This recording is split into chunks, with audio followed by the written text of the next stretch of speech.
Hey, Marianne Hickman here. Welcome back to Talk Tips. This is episode number 12. Is public speaking a skill or a talent? I'm going to walk through deep on this one. Check it out.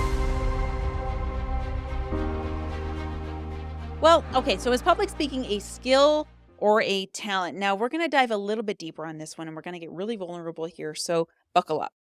Now, is it a skill or a talent? Well, the truth is, it's kind of both. When you're born, you don't have any baggage. There's not a ton of emotional baggage. Now, there is generational traumas and things in utero. We're not going to go into that. We're just going to say when you're born, there's pretty much a level playing field of the belief systems that you have because you're brand new. You don't have any limiting beliefs. You don't even know what they are. And when you grow up and you develop over time, that's when you start to take on this baggage that erodes your self-confidence. Now, a lot of people don't have the capital T trauma, right? So it's easier for them because they don't have that kind of trauma to erode their self-confidence. So we might judge them and say, oh, they're just naturally more gifted and they naturally have more charisma. And that comes easier to them. And that might be true in some cases. But in other cases, we have trauma with a capital T that erodes our self-confidence. And when that happens, the skills and abilities needed to become a really good public speaker, those are challenged, hardcore. And when those are challenged, there's two options. You can either take on the challenge and become stronger and become a better speaker because of it, or you can succumb to those challenges and you can succumb to those limiting beliefs and you can take on every piece of baggage that comes with that. And you don't become a really good public speaker because you haven't flexed that muscle. You don't have the reps that you put into it. You don't have the practice. And when you don't practice at it, you're not going to get good at it. So how do you develop the skill? How do you develop the inherent talent of becoming a public speaker? Think about it this way. Michael Phelps still practices outside of the Olympics. Now, he's not swimming anymore in the Olympics, but you can place that on every other Olympian.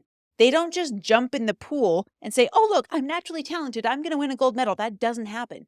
These people develop this skill. They practice this skill. I like to say what happens in the dark is what shines in the light.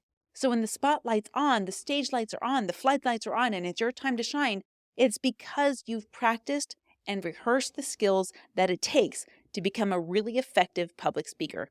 Your 100th stage is going to be way better than your very first stage. It's going to be incredibly better than your 5th stage, but you can't get to your 100th stage unless you have your first stage and your second stage and your third stage and your 4th stage and your 5th stage and your 20th stage and your 50th stage. And it's going to get easier and better over time. If I go back and listen to my very first presentation, it is cringeworthy. It is hard for me to watch. And at the same time, I'm going back and saying, congratulations to that girl for going out there, for doing it, because I would not have a 100th stage. I would not have a 2400th stage if I didn't get up and I didn't do those really hard stages and be willing to fumble through it and be willing to be vulnerable and be willing to accept the feedback.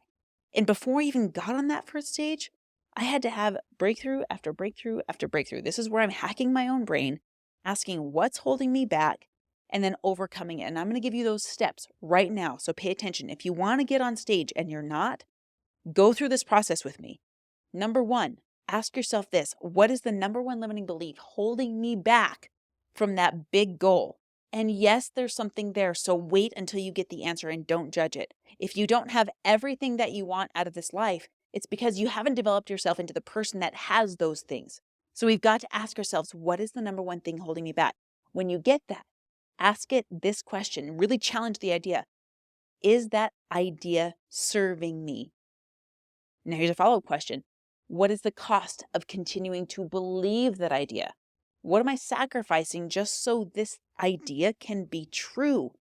And as soon as you analyze that, you're going to find that the cost by far outweighs the reward. And because the reward is just simply that it's true. That's it. Now, the next question, who would I be if this wasn't true? If I could wave a magic wand and live the perfect day of my life and achieve everything that I ever wanted, who would I be? And furthermore, what has to be true in order for that perfect scenario to play out? How would I describe that version of me that's already lived the perfect scenario? How would I describe that version of me that's living my hopes and my dreams and the ambitions and the huge stages that I want to be on and the charisma that I want to have and the closing ratio that I want to have and the client base that I want to have and the success in my bank account that I want to have? What does that version of me believe? Now we're going to take that idea and go back in time and say, the very first memory that I have where I started to embrace the suck and take on all this baggage, what if I just replaced it? What if I replaced that old crappy idea with a brand new one? And most powerfully, what action steps would I take today before I go to bed if this future of me, this future version, was living present in this moment right now? What would she do in this moment if she already believed all of that stuff was true and everything I hoped for had already come to pass? What would she do? That is the action step you get to take to become the most powerful, potent speaker on the planet. Now, it's really challenging to just do this once from a short video on YouTube. You've got to do it again and again and again and again. The best case scenario is you're in a community, not just a network, but a community of people who is listening to you go through these breakthroughs, who is depending on you to be the person that you said that you wanted to be, and to be following up with you and holding you accountable to those action steps. That's why I want you, if you really want this, I don't want everybody. If you really want this and it's really important to you, that's why I want you in my community. So join the Mastery Hive.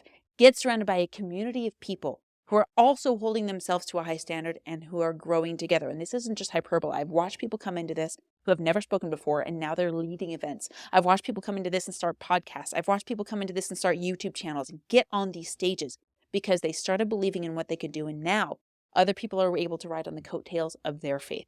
I want you in there. Check the link. Go ahead and go to mariannehickman.com/masteryhive to join, and we'll see you in the next Talk Tips.